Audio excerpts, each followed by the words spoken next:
71 বছর পরেও 53তে এসে মা কাঁদে। যারা পালিয়ে এসেছে বাংলাদেশ থেকে তারা রাজবাড়ির মধ্যে আড়ালে লুকিয়ে ছিল। রাস্তার পুরো মোড় থেকে এতটা পর্যন্ত কাটাতার করা হবে।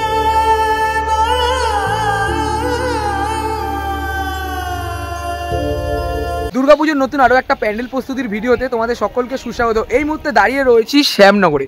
আজকে তোমাদেরকে দেখা শ্যামনগর আতপুর মালাপাড়ার দুর্গাপুজোর প্রস্তুতি। এবছরের নিবেদন কাটাতার।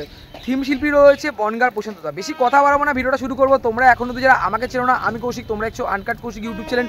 এই পুজোতে তোমরা কীভাবে কি আসবে সবটাই তোমাদেরকে শেয়ার করবো এই ভিডিওটার মধ্যে। চলো বন্ধুরা, বেশি কথা না বলে ভিডিওটা শুরু করা যায়।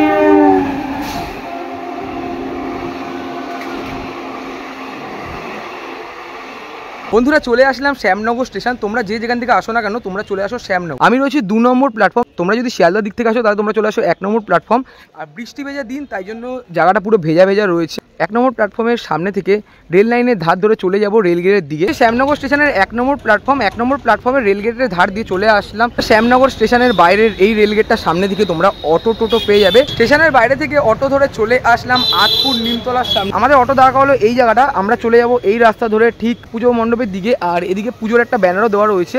এই রাস্তা ধরে 5 মিনিটের হাঁটা পথে চলে আসলাম আতপুর মালাপাড়ার যে দুর্গাপুজোটা হয় তার ঠিক সামনে। আর এই যে গলিটা রয়েছে এই গলিতে সোজা চলে যাব পুজো মণ্ডপের ঠিক সামনে। আর কতটা কি প্রস্তুতি হয়েছে সবটাই তোমাদেরকে দেখাবো।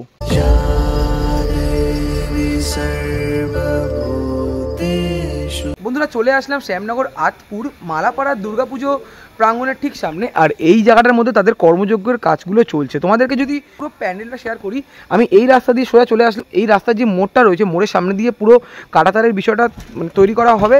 আর তারপরে ঠিক তোমরা এদিক দিয়ে ভেতরে দিয়ে চলে যাবে। এখানে যেমন আঁকা আঁকির ব্যাপারগুলো হচ্ছে, তোমাদেরকে সবটাই আমি দেখাবো কীভাবে কি ফুটিয়ে তুলেছেন তারা।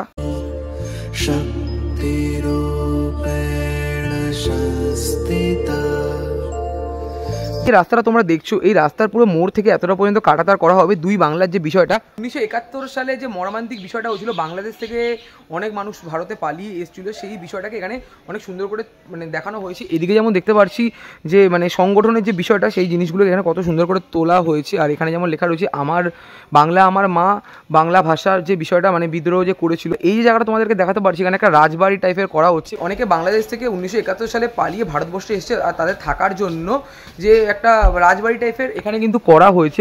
রাজবাড়ি বললে ভুল হবে, তাদেরকে থাকার জন্য একটা ব্যবস্থা করে দেওয়া হয়েছে। আর এখানে দেখতেই পাচ্ছ তোমরা, শিল্পী কিন্তু তার দক্ষতায় কত সুন্দর করে এই জায়গাটাকে ফুটিয়ে তুলেছেন। ভেতরের দিকে যাবো আর তোমাদেরকে দেখাবো। আর এখানে তোমাদেরকে হয়তো দেখাতেও পারছি পটাগুলোকে বাঁধা হয়েছে। এখানে যেমন অনেক অনেক বাটাম পড়ে রয়েছে, এদিকটার মধ্যে অনেক অনেক বাঁশ পড়ে রয়েছে। সামনের দিকে যাচ্ছি গুটি গুটি পায়ে, এখানে যেমন চটা রয়েছে। আর উপরের দিকে তোমাদেরকে দেখাতে পারছি এই যে রাজবাড়িটা যে করা হয়েছে, অনেক মানুষের যারা আশ্রয় নিচ্ছে এই জায়গাটার মধ্যে, তোমাদেরকে হয়তো দেখাতে পারছি।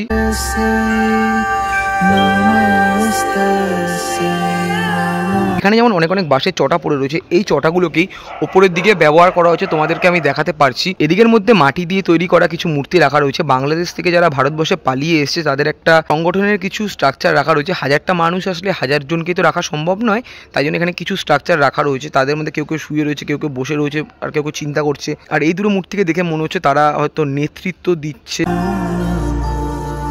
মাটি দিয়ে তৈরি করা এদিকে মূর্তিগুলো তোমাদেরকে দেখালাম। নিচের দিকে এখানে বর্ডারের যে পোস্টগুলো হয় সেই জিনিসগুলোকে এখানে তৈরি করা হয়েছে লোহা দিয়ে। আর এর মধ্যে কাঁটাতারের ব্যবস্থা করা হবে। এই যে বর্ডারে তোমরা পোস্টগুলো দেখছো, এই পোস্টগুলোকেই এই দিকের মধ্যে সেট করে দেওয়া হবে।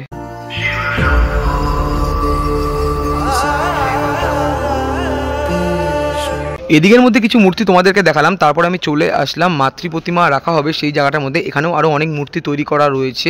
এই যে মূর্তিটা তোমরা দেখছো, একটা সন্তান তার মাকে কোলে নিয়ে বা তার বউকে বা তার মেয়েকে কোলে নিয়ে যে রয়েছে, এই জিনিসটা কিন্তু বাইরে রাখা হবে। এই মূর্তিগুলোর এখন মাটির কাজ সবে সবে করা হয়েছে, এখন এখানে অনেক কাজ বাকি রয়েছে। আর এখানে কিন্তু কাজ করছে, যেটা তোমাদেরকে দেখাতে পারছি।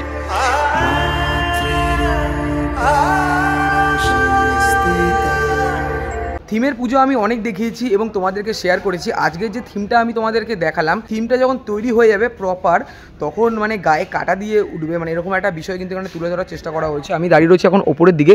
আর ওপরের যে অংশটা এই যে জায়গাটা রয়েছে, এটা রাজবাড়ি রয়েছে। যারা পালিয়ে এসেছে বাংলাদেশ থেকে তারা রাজবাড়ির মধ্যে রাজবাড়ির বাইরে যে যারা আড়ালে লুকিয়েছিল, রাজবাড়ির মধ্যে যে আশ্রয় নিয়েছিল, সেই বিষয়টাকে এখানে কত সুন্দর করে তৈরি করা রয়েছে। তোমাদেরকে হয়তো দেখাতেও পাচ্ছি কি সুন্দর লাগছে।